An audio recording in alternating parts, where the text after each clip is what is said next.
Greetings, Pathfinders. I'm your host, Dustin Knight, with our special guest, Delioth, and welcome back to another edition of Infiknight Reviews.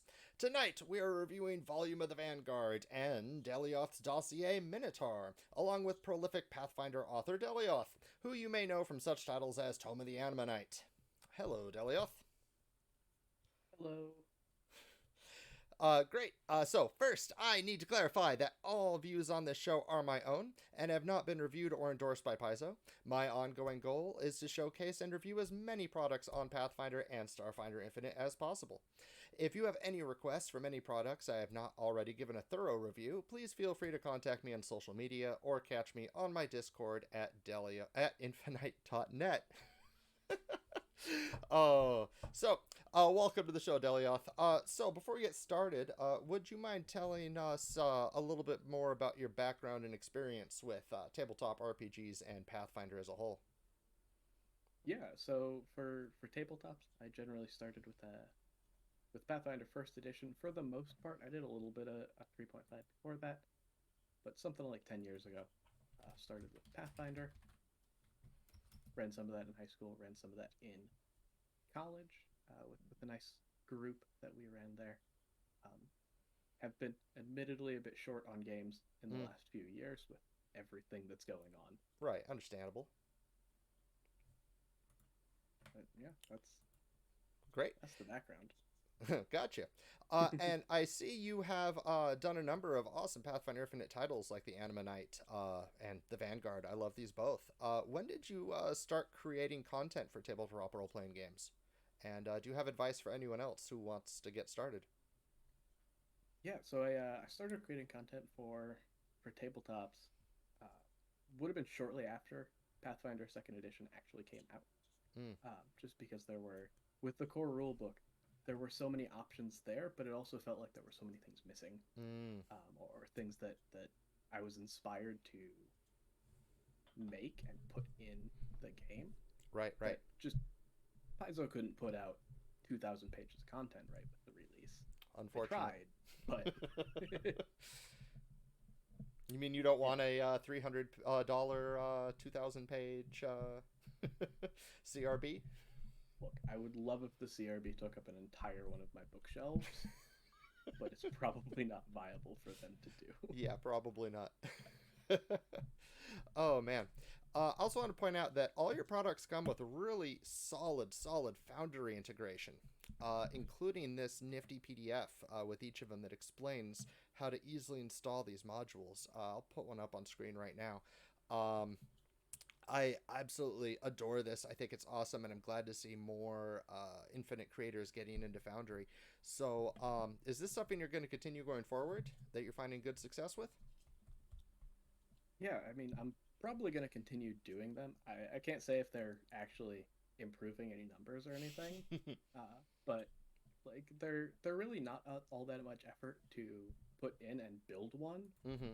Um, gives me as a creator an extra chance to just look over the content I've created, in a very piece by piece. You have to do each thing individually, so it's a good editorial review for it, Right, right. and it's easier for me to go and one time build this module than ask anyone who's getting my products Mm. to do it all themselves manually. Right, right, right. Very much so. Awesome. Well, I know a lot of people are really excited about that. That tends to be one of the number one reasons people do get nervous about third party is VTT integration, especially with so many campaigns going online. So that's fantastic. And I never, yeah, as Paper Ninja said in chat, I never thought of the Foundry integration as part of the editorial process. Yeah, you probably catch a lot then, huh? Yeah, That's I mean, I try and write things well the first time. right. There's typos and little things that get missed here and there. Yeah, that's a fantastic idea. I'm going to have to take that from you. Um, all right, so, but on to the product that we're here to talk about Vanguard. What inspired you here to write this? Yeah, so a big part of the inspiration for Vanguard is that we have Pathfinder Core has a very good, very solid tank class, the champion, Mm-hmm. but champion has a lot of not cruft, but a lot of stuff you have to buy into Divine baggage. from a, yeah, baggage from a play perspective with Yeah. alignment and your deity and the causes being distinct, Right. and they're very good for what they do. Right. But I felt like there were other implementations we could look to, so I ended up building this Well, Vanguard, which I think I started it as maybe this could be a champion class archetype, mm, but as I got into it, there was enough to be a class on its own. mm-hmm. Well, as someone who early on really tried to play a defensive tanky shield fighter and was found it lacking, to put it mildly, I'm really, really glad this class exists. I wish it existed a year and a half ago when I did that, but alas, it's here now, and let's go ahead and see how awesome it is. So we're just going to start here, give people an overview of the basic class. It's a Strength or Constitution class, but I do love that you put here this little house rules sidebar that you could play a Nimble Guard, a Nimble Vanguard that's dex-based and lighter armor. Yeah. I know one of the subclasses does that too, but it came up as a review comment that like, hey, it feels weird that you only have heavy armor and only have strength or con when a lot of other martials can go dex based if they want to. So like, well, the heavy armor is a solid aesthetic and is kind of the goal of the class is to be this big, heavy, strongman tank. But it doesn't break anything to go dex. Right. Yeah, I mean you got the dex cap anyway with the heavy armor, so yeah, it comes out as you have high AC, and you could be a tank who's dodging stuff instead of shrugging it off. I get it. That's cool. That makes perfect sense. And the first thing that jumped out on me when I was looking over this class though is you get technically 3 reactions at level 1 if you count shield block. So you get 2 unique reactions at level 1, which that is fascinating. What can you tell us here about these 2 heavy tank reactions you get, the Perfect Guard and Punishment actions?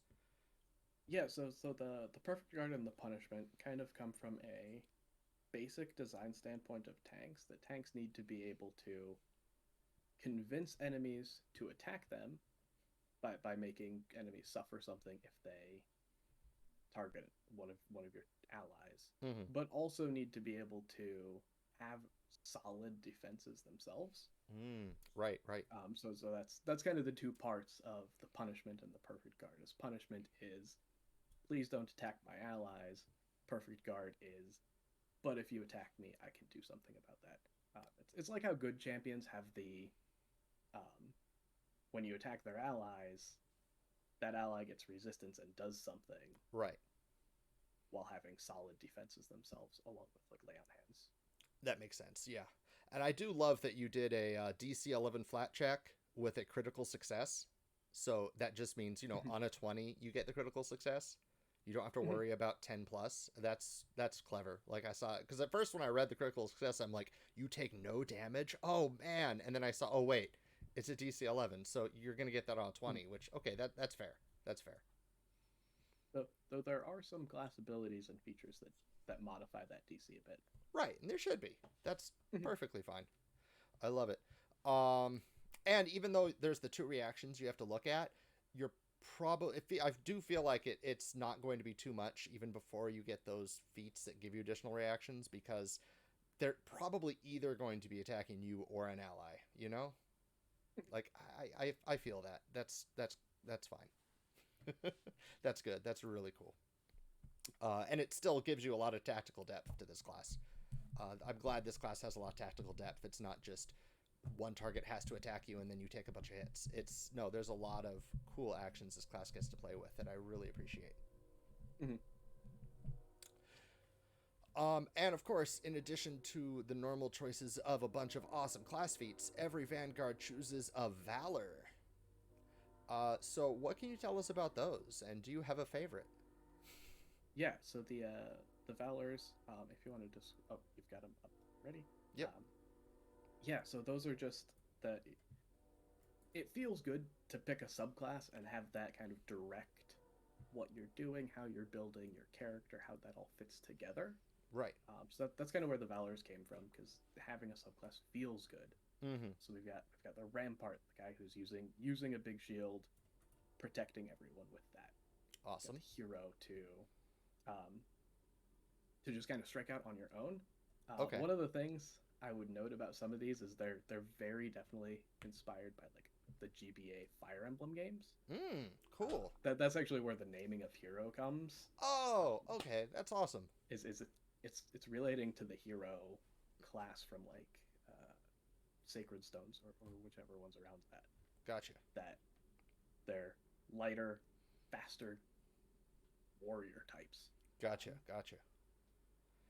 And then I would say of all of them, the Dreadnought is probably my favorite. That one is also inspired by Fire Emblem, with the Great Knight, not the Great Knight, the General class. Okay. So they're this big, heavy-hitting, immovable force. Right. And they've got that interesting Indomitable that sets your movement at 15 feet, no matter what. Doesn't matter if you're a fleet elf in mithril armor using boots of bounding, you're going 15 feet. That's it. So you made a class that doesn't want to take fleet. Exactly. That's awesome. And then of course the Great Knight, which you have illustrated over here on the giant raccoon. Yeah, I loved that art. It's amazing. I had actually bought it before I found a place for it in the document. Right. Because it's that beautiful. It is. But yeah, Great Knight is the naming of that's also Fire Emblem. It's kind of those three middle ones. Sure. These are, I think those were the first ones. All the other ones were added later. Okay. I do love that resounding peal down here lets your animal companion, as Great Knight's all about having an animal companion. It does sonic damage, it says, with a thundering stomp, deafening roar, or similar. So you could have this raccoon like squeak so loudly that it does damage, which is just awesome. I love it. Absolutely. And then the Warlord. What is the Warlord? Yeah, the Warlord's it's the supporting allies but not by directly protecting them class. Gotcha. So like its basic ability is, if you want to, instead of hitting someone yourself when you're using punishment, an ally can do it. Got it. Admittedly, they take a -2 penalty. That's mostly because other people have big damage boosters. Right. And you do not. That's solid. That's solid. That makes a lot of sense. I love it. And the Draconic Valor kind of speaks for itself, as a lot of classes have their dragon subclass that lets them choose a type of dragon and eventually get a breath weapon. Yeah, exactly. Be a dragon. It's also probably one of the highest damage. It's definitely more of a aggressive valor. Definitely. Than the other ones. Yeah, the bonus damage with your punishment based on your dragon's type is nice. Yeah, cool. And then of course once you pick your valor, you get to go pick your feats. Class wouldn't be a class without feats. So first I do want to point out that the class has a number of additional feats, which I love seeing additional feats. I love seeing them on archetypes, and now that I've seen them here, I love seeing them on base classes, including some even additional feats from archetypes, which shocked me in a good way. I'm like, wow, that's clever, that's good. You don't need to reinvent the wheel. People know what the feats are. They're already programmed in Foundry. You're good to go. So I'm a huge fan of that. Are there any feats you want to bring up that you remember? Like, what was the first feat you think you made for the Vanguard?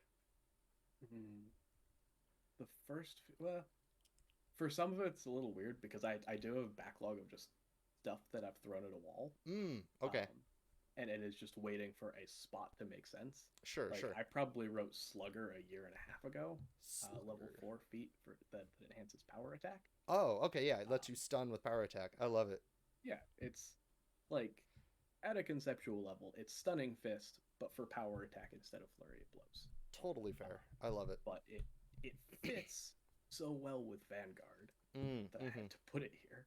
Right, right, definitely.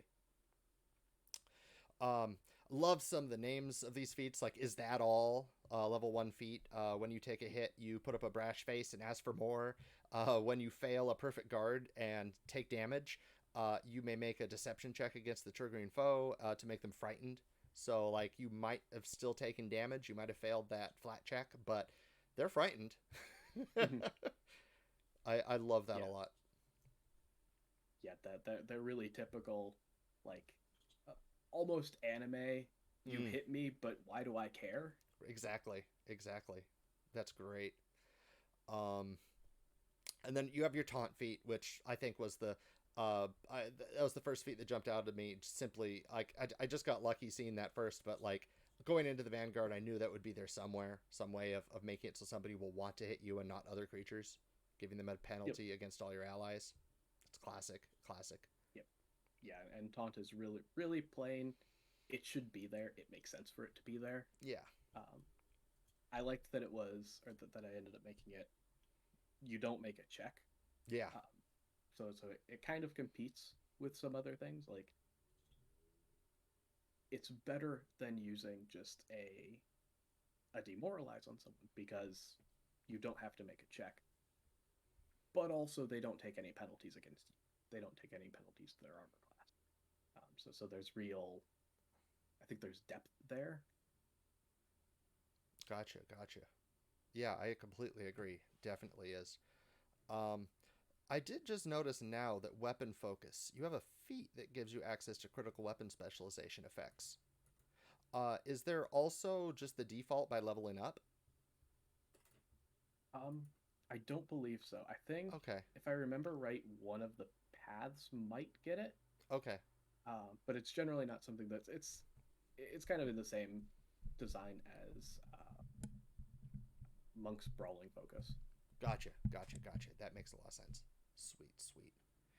Uh, then you got runic bulwark. If you want to go a little magic, you could inscribe some sigils onto your shield to get a bonus against triggering spells. So you can play that kind of anti-magic vanguard.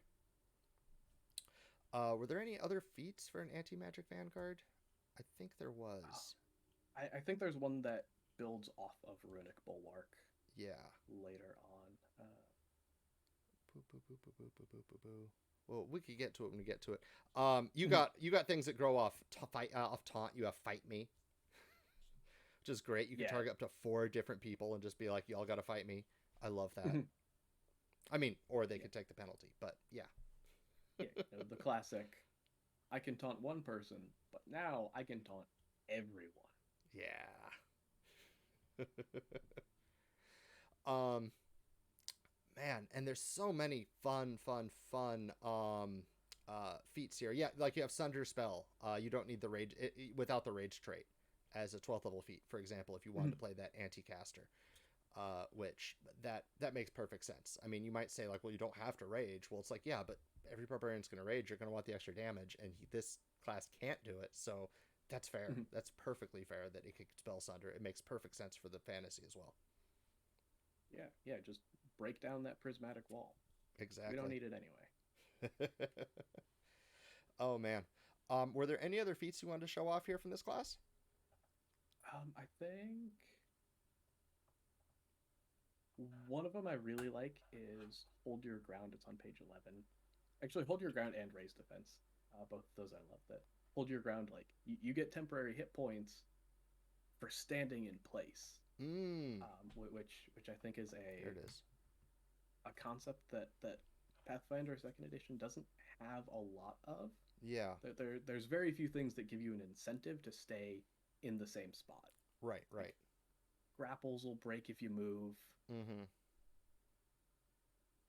I think there's a new feat in or a new spell in the an upcoming book that makes you stay in place. Right. But other than a couple options, there's not a lot that says stand where you are and just knock someone senseless I until like one that of a you lot. falls down. I like that a lot. That's really cool. And it's also a way to pseudo heal yourself too, which will be really nice. You don't have to make sure the champion or whoever stays keeps actions just to heal you. I mean, that healing take dynamic is nice, but not always. That's really cool. Yeah, and then of course you got 2 different feats to get extra reactions, which this class will need in very big melees, juggling those 2 reactions and balancing them with each other. You got one that's like opportunist, where you take an extra action to get a reaction, and you have one that just at level 12 gives you an extra reaction for your iron rebuff. Yep. Yeah, fantastic.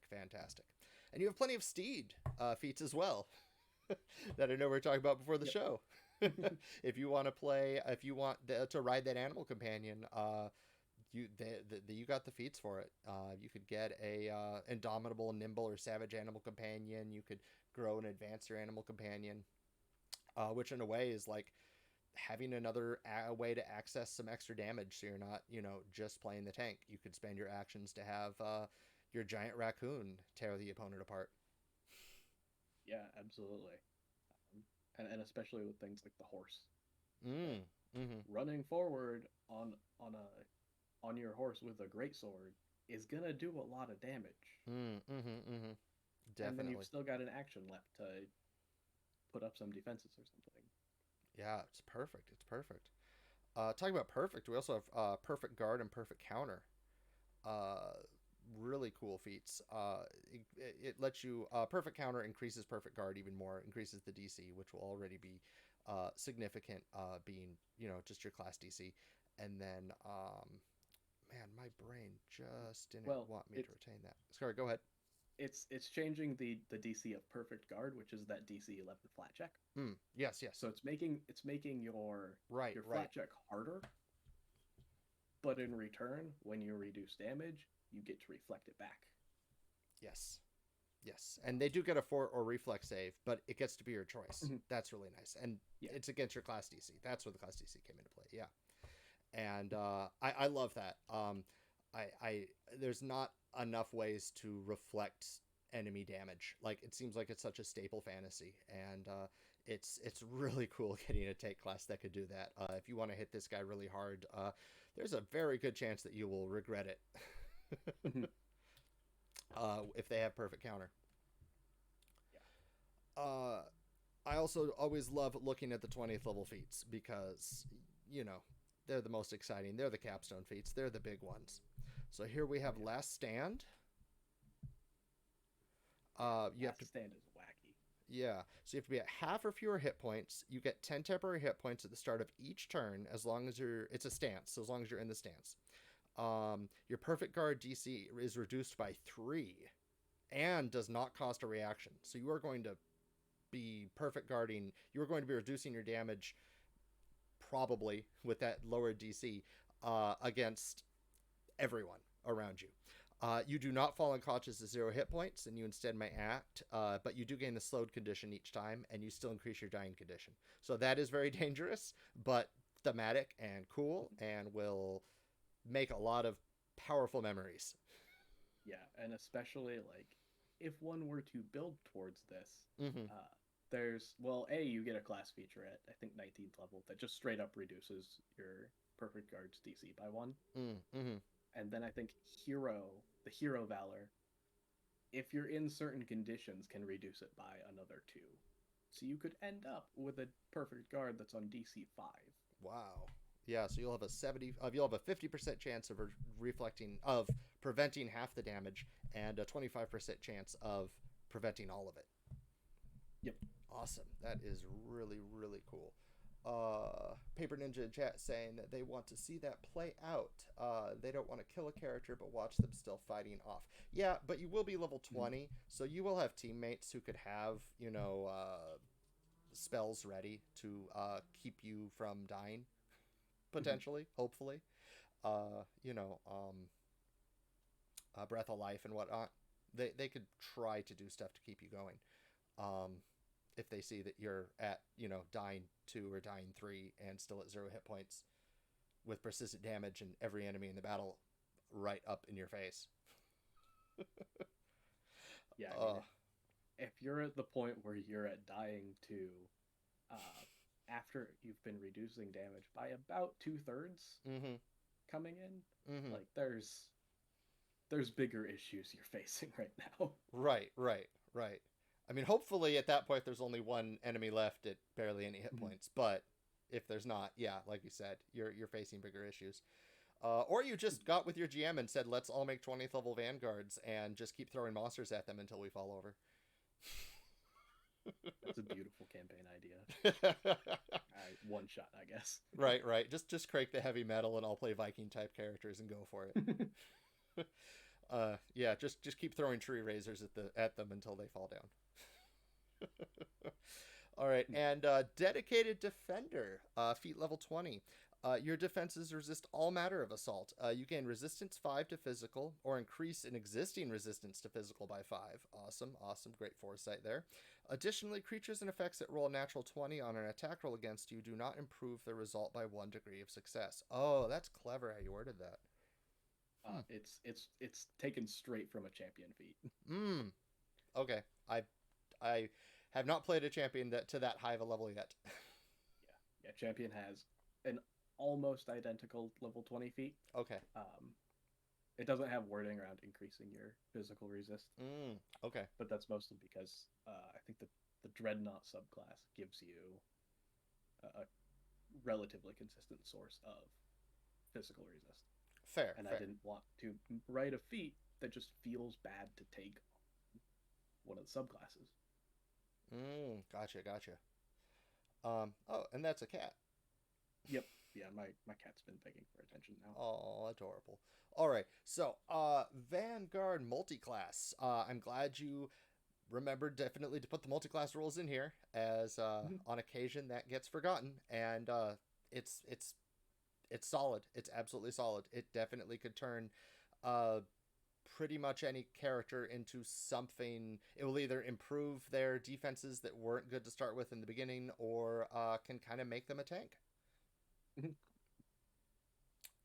Yeah, and I think I know I did something interesting with a couple of the archetype feats that we don't see enough of, I think. Okay. In that Guard's Timing and Guard's Valor, the 6 and 8 feats, to give you perfect guard and give you a valor. Oh, okay. A lot of things we don't see much in multi-class archetypes, or archetypes in general, is benefits for taking more feats from the archetype. Right. So that's what I did with these 2 feats, that you get a decided benefit for investing in that archetype. Okay, yeah, like your perfect guard as a 15, but every feat you take afterward reduces the DC. Awesome. Yeah. That's really clever. Yeah, so and part of that comes from the feeling around champion archetype that that you kind of get a full power reaction from that right at the gates at level 6. And that feels it feels like you get a ton of bang for your buck there, but that's the end of where you want to invest in it. Like, champions feats aren't that great all around, other than a few of them that are pretty early level for enhancing that reaction it gives you. Yeah. Well, that does a great job with the, like, I mean, all my games right now are free archetype, and I'm in more than one where most of the players, if not all, will dip between archetypes with their free archetype feats. The second they complete their dedication, they'll move on to the next one, because they only wanted 1, maybe 2 feats from the dedication in the first place. And yeah, this does do a good job of encouraging sticking to being a Vanguard, which I really appreciate that. And that was the goal. Excellent. And this isn't just this class. You have a bunch of really cool equipment in this book too. I wasn't expecting that. I mean, just the kit alone, putting a kit in for your class, super useful. A lot of times when I see a class like this, my first instinct is, if I'm playing the next time I get a chance to play a one shot, like Mark of the Mantis or any of those single shot adventures, I'll really want to try the third party class, but I don't like shopping. Especially for level 1 characters. I get bored very easily and just kind of weapon, armor, good to go. Oh, I forgot everything. Oh, adventurers pack. So I'm glad to see you putting this kit here. That's really a nice detail. Yeah. Yeah, this actually I actually put this in because I think the advanced player guide classes like didn't include this. Mm, Or some of the new classes just didn't include a kit, mm-hmm, and I saw several people complain about that. I'm like, mm. well, I can take 3 minutes and Yeah, write up a kit. right, It right. gives people at least a starting point, especially for Vanguard, since they don't get proficiency in medium and light armor, and Mm. heavy armor is very expensive at level 1. Oh, yeah. Um, I wanted to make sure there was an option there that shows like, hey, you can get heavy armor at level 1. It's not going to break the bank at all. Right, right. Yeah. And you put in a bunch of new armor adjustments and even some new armor. Do you want to tell us anything about these? Yeah, so the new armor, um, the new armor especially is to make use of some traits I had come up with because I'm pretty unsatisfied with the prevalence of if you're using heavy armor, Mm-hmm. you use full plate. Mm, You mm-hmm. ignore all of the other heavy armors. You Yeah, use full plate because it gives you bulwark, right. and that means you don't need to invest in dex to still get decent reflex saves for most of your uses. Okay. Um, so I didn't like that a lot. So that's actually where readout came from. That you can use intelligence instead of dexterity for your reflex saves. Oh. And there's extra wording in there that you can use int instead of dexterity for your armor class if there's a dex bonus greater than 0, um, or a max dex greater than 0. Oh, cool, Um, cool.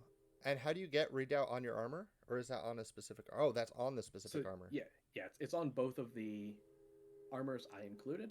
Mm-hmm. There's also a one of the adjustments adds it to any existing armor as well.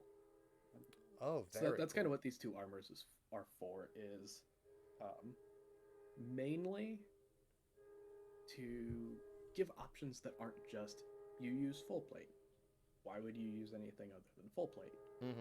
Um, so that's kind of where these came from in general. Okay.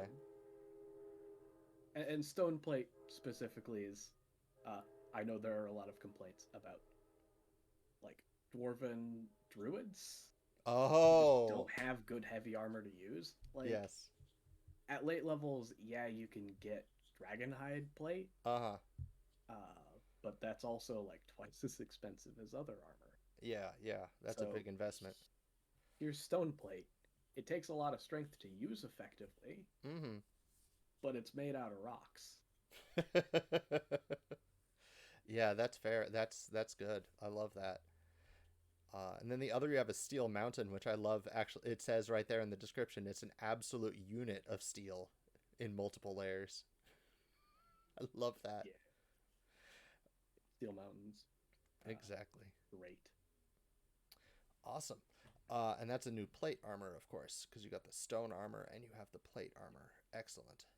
Yeah, it's plate, but you'll also notice a layered trait on them that lets Mm. them also have a second armor spec. So Oh. Steel Mountain functions both as plate and also as composite, so you end up blunting, slashing, and piercing attacks. Oh, okay, that's really Um, cool. Yeah, this does and give. similarly, Stone Plate gives you the stone, which is elemental damage, Mm-hmm. or I guess energy damage, except for force, Yes. and also chain. Sweet, sweet. Yeah, that I am glad. I'm really glad to see some more armors in here because yeah, I've noticed that problem too. It's full plate or Mhm. nothing. Um, occasionally Hell Knight plate or nothing, but it's full plate or nothing. Uh, yeah. And then you have some cool adjustments here. You have some stuff like the curative undercoats, an alchemical item that gives you resistance to poison and bleed equal to the value of the armor's potency rune. but it also gives you weakness to positive and negative damage, so that's Mhm. fair. Uh, Different things here that you could help to really help flavor. Even in addition to the mechanical benefits, it really does help flavor your armor in a way, like give you that extra feeling like your defenses are different than just every other, person in, like we said, in full plate. Yeah, Yeah. yeah, and I'm actually for things like that, I'm partial to the warding crystals Mm. because that actually reduces the item bonus you get from your armor, Mm. but you get an extra bonus to saving throws. Oh, against spells and magical effects. Yeah. Oh, Mhm. that's really cool. I get it. I get it. Awesome. So if you really want to play that anti-magic Vanguard, you should also pick up some warning crystals, just because if you fail a saving throw to a spell, you're going to feel really dumb. Uh, when your Mhm. whole thing, if your whole thing is anti-magic.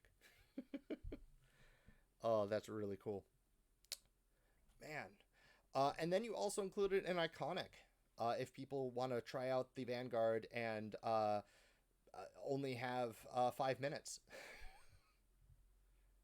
Yeah, yeah, I had noticed that there aren't, um, or this is the thing I had noticed with some other products that they just don't include a pre-built character, Yeah. or that I think I've seen feedback some places where having a pre-built character really helps people uh, get right into the thick of it with the character. You can see a good example of one of these character types. Mm. I liked how the basic character sheets were laid out for the other Pathfinder Infinites Mm-hmm. or Iconics. Yeah. Um, that they even have a paragraph like, "Hey, what is this class even?" Just Oh, right yeah. on the character sheet.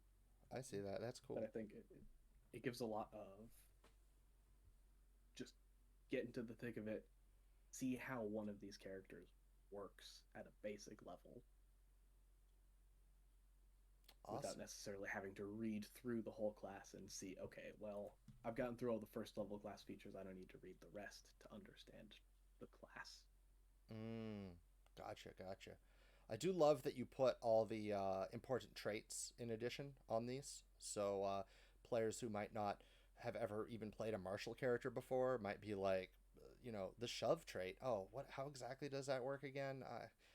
I don't want to have to like bring the entire CRB just so I'll remember one or two weapon traits. It's cool how you could play this character just using these 2 pages. Yeah, yeah, and this is a thing that the free public Mm. iconic character sheets do as well. Oh right, yeah, yeah, like the PFS Yeah, sheets. Yeah, yeah, awesome, awesome.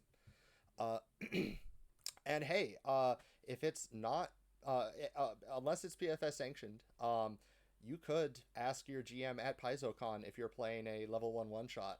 Could I play Brinja, the iconic Vanguard? yeah, yeah, absolutely. Please do if you have the chance. Right? That'd be awesome. That'd be awesome. Have you played a Vanguard before? I actually haven't got a chance to play one. But if you I did, am. what Valor would you pick?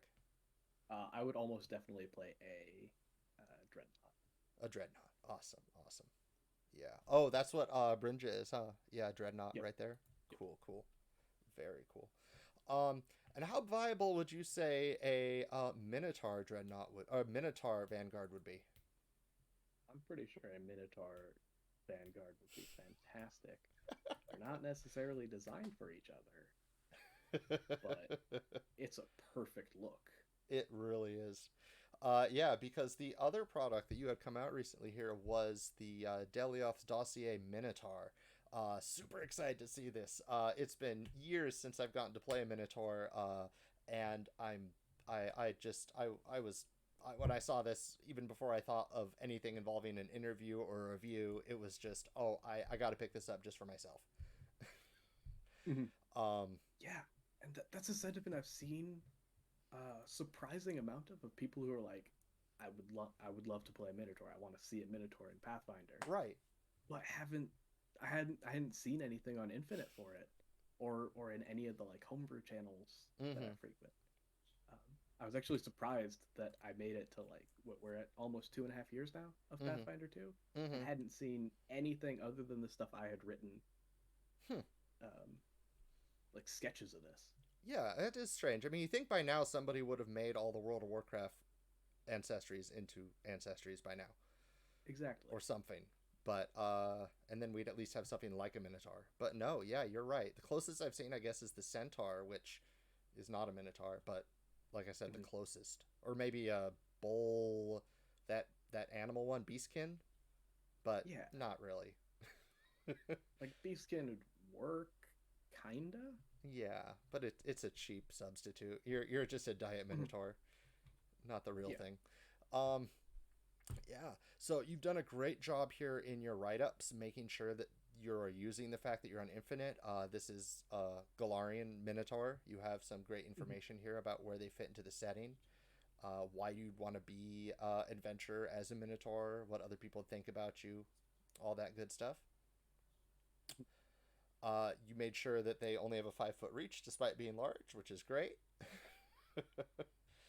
Yeah. um, Yeah, I know that's the thing that scares a lot of people, I guess, about making ancestries large mhm, is that a lot of people will assume that reach comes with the territory.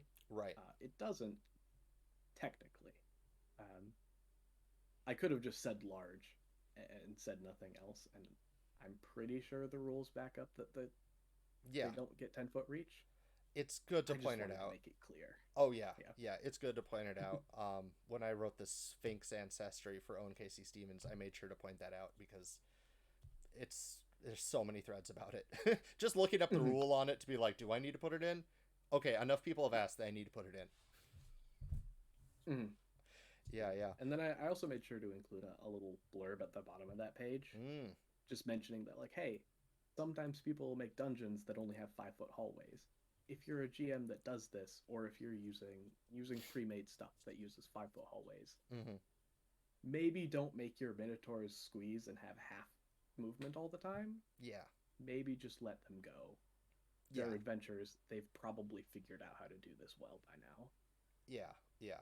I'm glad that was in there. I'm glad you didn't have to take a feat for that.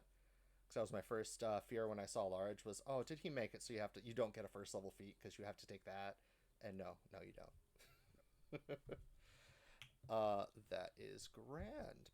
You put in here sample names, which is awesome because I wouldn't. There's no name generator for Minotaurs that I could find.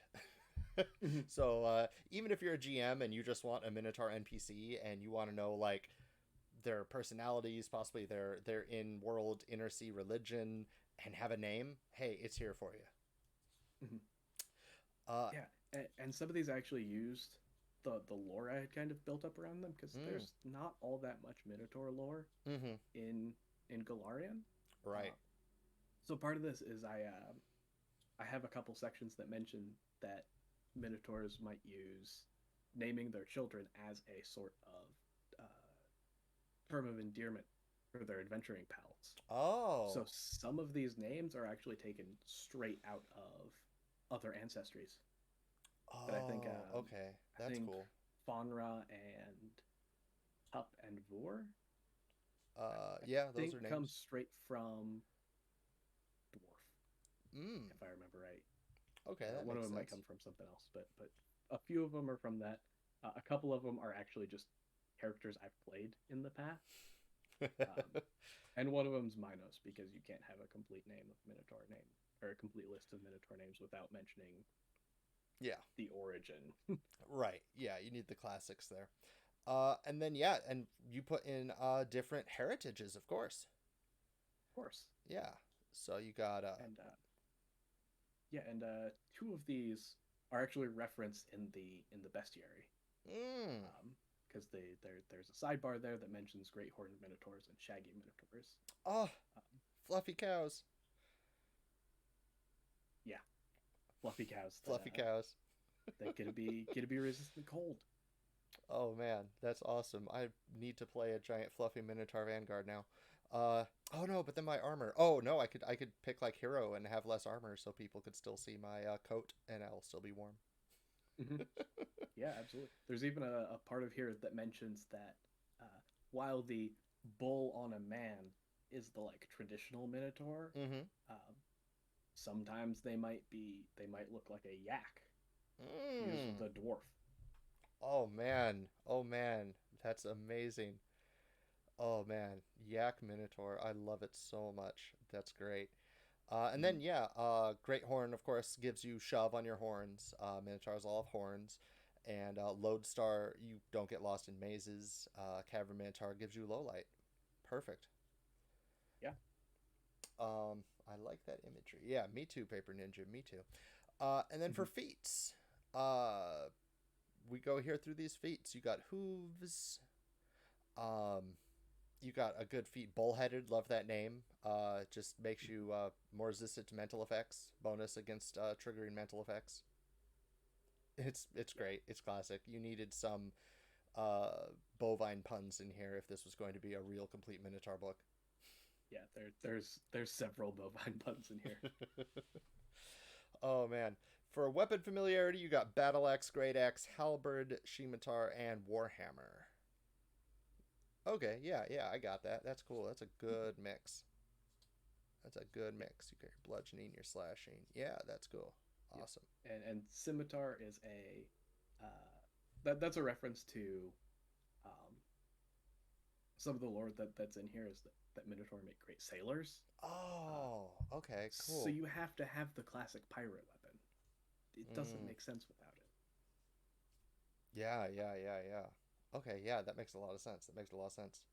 I Mhm. notice you have powerful charge here. As I didn't expect to see an ancestry feat like that, but then given you get horns, that makes a lot of sense. That's a Yeah, two action, lets you stride and make a horn strike. But if you move at least 20 feet, you get a circumstance bonus to your damage equal to the number of damage dice for your horns. Sweet, yep, sweet. yep. It's a basic charge action. It's taken pretty much straight off of the actual Minotaur bestiary listing. That makes sense. That makes sense. Awesome, awesome. And then at higher levels, you get bulky form. Lets you give cover when you're between an enemy and ally. Mhm. Excellent, excellent. If you want to be also even larger, you could also, I suppose, at level 9, you could take both bulky form and the 5th level feat, large and in charge, just to further how much bigger you are than other people, as that will help improve your diplomacy. Which there was also a 1st level feat for that. They give you glad handing and a bonus to diplomacy.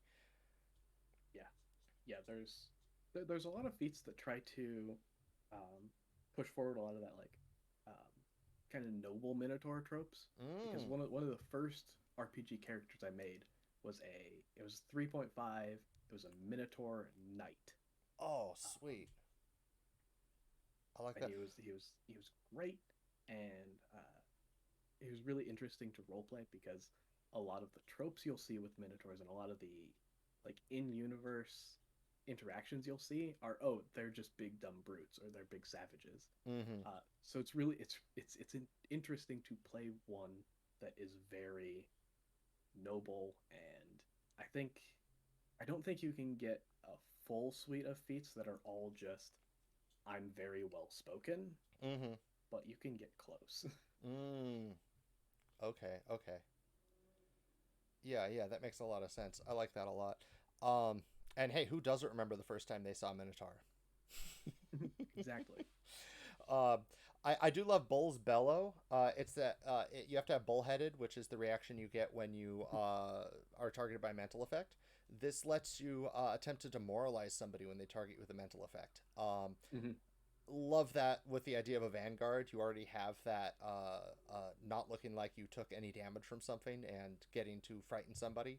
Now you could also do it if you were a Vanguard Minotaur with Bull's Bellow and Mhm. against mental effects.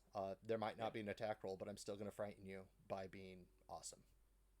The hilarious interaction is that demoralize is itself a mental effect. So Mm. someone can demoralize you and you can Bull's Bellow back at them. Oh no, but if they're a Minotaur and have Bull's Bellow, they could do it back to you. Perfect. And they both happen before the check. So you're just both screaming. You're just screaming at each other. All right, awesome. You got a trample effect. I love seeing Mhm. PCs getting options that are kind of monstrous thrown in like this. It makes perfect sense. Mhm. Yeah, One yeah. bolt. I think by the time you get to level 9 feats, Mm-hmm. you can have pretty much everything a like the bestiary minotaurs can do. I don't remember if they actually get trampled, but they should, Oh yeah, definitely.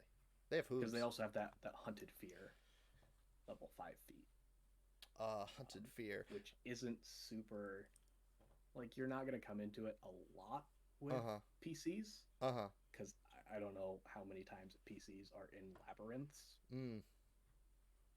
Um, Right. Right. I mean, you could try to build whatever room you're in into a labyrinth if you bring enough sheets and string, right? exactly. You're like, lure the monsters into here, guys. Hold on. I needed some craft checks to turn this room into a labyrinth. And the GM's like, please don't. Should have included a labyrinth snare that just instantly pops up a labyrinth. Just structure a labyrinth, and you include a foundry a tile that's just like a mobile labyrinth. Perfect. Oh, it'd be terrible. Oh man, the rest of your party would just hate it. This is how we get Minotaur banned at Oh no. Just put the rare tag on the feet, you'll be fine. Perfect. Perfect. Oh, now if you did want to settle the debate as to whether large creatures get reach, you could always take reach as a 13th level feat. Yeah, it needed to be there. Yeah, definitely. If you didn't include it, people would ask, why can't they ever get reach? Right. Some medium ancestries can get reach or can get permanent and large, which includes reach. Mm, Gotta cool. be there. It's not interesting, but it's there. It's there. And then at 17th level, I love the flavor behind Bronze Mask. That's just Mm-hmm. badass. You could call forth this giant, terrifying bronze mask of Baphomet. Gives you Mask of Terror as a 7th level primal innate spell once per day. You use yourself, you get the mask yourself. And it automatically makes you an expert in primal spell attacks and primal spell DCs. So I'm really glad you remembered to put that. Gotta be at least okay at using it. Right, right. And the other one is Unstoppable. Once per day, single action. You have a innate understanding of momentum, stomping your hooves, and readying the perfect path. That lets you move through all creatures, allies, and enemies, ignoring difficult terrain and greater difficult terrain. And the first time you hit a creature with a strike after moving at least 10 feet, they take an additional 50 damage, basic fortitude save. And the damage taken is the same as your type of your initial attack. You can only do it to one creature, so you can't use this with like cleave and do it to both. Okay, that's fair. Mm-hmm. I love that you made sure that it is against your class or spell DC, so this isn't strictly for marshals or casters or skillful characters. Mm-hmm. And Yeah. yeah. And that's the thing that I try to do with everything. I Mm-hmm. actually have it in my house rules doc that, like, hey, anytime something mentions class DC, assume it means class DC or spell DC. Right, right, right. I totally feel that. My poor Red Mantis wishes our GM would do that. If you're watching, please, please. Um, yes.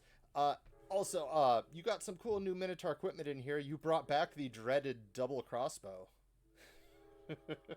Yes, but it's actually good now because we already have double barrel That's fair. rules. Oh yeah, from Guns and Gears. Yeah. All right, so yeah, that's perfectly fair. I mean, Gunslinger already says you could do it with crossbows. Now you could enjoy having double barreled and a crossbow, just like the gunslinger sitting across the table making fun of you for using crossbows. Awesome. And I'm now noticing that horizontal line is not lined up correctly. Oh, oh, you mean with the one Yeah, next to it? it just in the double crossbow, the first Oh, line of the actual text is above the line. oh, okay. Not Well, what's so cool about Pathfinder Infinite is if you've noticed these problems, you should go to a source such as Infiknight.net or look at the first page of the PDF and see if they put their Twitter information. Because I don't know about others, but I love when people tell me, "Hey, there's this very minor little problem you might not have noticed, and I'm usually like, cool, give me a couple hours, I will get the corrected PDF out there, and I'm glad to know people are reading it. Yeah, Because I we always don't love have the seeing same stuff constraints as a like print publisher. that. Hmm. Yeah. Uh, so you also have Minotaur horn caps.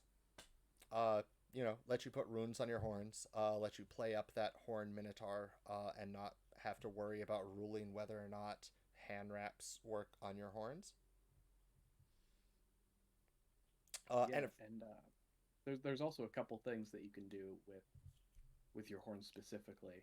I uh-huh. believe I believe a Minotaur with the right build can end up having three uh, variations on what critical specialization they can pick. Hmm. Because I know the Great Horn itself lets you just use spear instead of brawling. Okay. Okay. Oh, and you could use brawling if you wanted to as well. Oh, cool. Yeah. Cool. Oh yeah, and Minotaur weapon expertise lets you apply the knife as well. Yep. Okay. Yeah, so you can make people bleed instead of just knocking them senseless. Right, right. And if they're a high fort save monster, you might not want to try the stun. Or if they're, I don't know, I think there's one or two monsters that are immune to stun because they're always slowed or something. But maybe I'm thinking of something else. Um, yeah. And you have this really cool Lorehall Salthorned Minotaur character. I love that artwork. Uh, Yeah, yeah. I actually finished writing the or finished like layout and realized I just had an extra artwork. oh, okay. Oh no, I guess I have to write another page that includes a Minotaur pirate. Yeah, you also got a town guard in Absalom. I love that. I'm totally using Veneth in my own campaign. Um, not sure when, but he'll show up, and if any of my players are watching, they'll be like, "Oh, it's that guy." Okay. And they're not all potential allies. I guess you could still be an ally with them as well. But you also have a really cool enemy here, a Templar of Baphomet, Rox, the Ivory Devotee. So Yeah, yeah, I really appreciate you having these, showing the wide spectrum of possible Minotaur characters that PCs could be inspired to play and GMs could be inspired to throw into their campaign. yeah, yeah. I really enjoyed writing these. Mm-hmm. They're just a little spot of color Oh yeah, that gives kind of some view into some minotaurs that may exist in the world. It gives a nice write up of them uh, for both for GMs mm-hmm. because I think a lot of these supplements that have player facing material doesn't have enough for GMs Right. when really you want to convince a GM to have this because GMs are the ones deciding can my players use this thing. Oh yeah, yeah. So it's nice to just include some of that GM facing. Like here's a few people who might be villains, might be allies, might be neutral, might Yeah. switch um, between those. Plus, just plain inspiration for how you want to play this as a PC. Like I even give build suggestions. Like maybe you want to be an outwit ranger Mm. Yes. or something like that. Oh yeah. Okay. Great. Great. Yeah. Yeah. Yeah. Yeah. Even if you want to build them as an NPC, what kind of things you could do with them there? Okay. Yeah, that's great. And it's those little things that really make me appreciate getting the product in the first place. Like, it feels like that's the difference between like somebody writing a forum post with, here's how you could play Minotaur in 2e, and they just put down heritages and feats, and you're like, okay, I guess that's cool, but like, it's this that really inspires me to go, I didn't know what I was going to do with this when I bought it, but now that I've read it and saw all this extra flavor, I'm inspired to actually use this, not just bookmark it. Yeah, yeah, and that's some of the stuff I was trying to do. More with this dossier than with some of my other products is just including that flavor. Mm-hmm. Writing some of this in-world stuff, like there's the italic cursive-ish text, which I'm still not sure about the font I want to use for those in the future. But that, Oh, that kind yeah, of that's italic good. text Yeah. that on like the first page, and I think there's one a few pages in about right next to the names. Yeah, here's the Those are just kind names. of their in-world Oh, tidbits yeah, that should just make the help make it bristle with flavor. exactly. Um, Agreed. Yeah, and yeah. I definitely like doing those little tidbits of like, hey, uh, this person I was talking to in a Minotaur village tells me that sometimes they give young Minotaurs names that it, their cow-like physiology can just bellow out. Mm-hmm.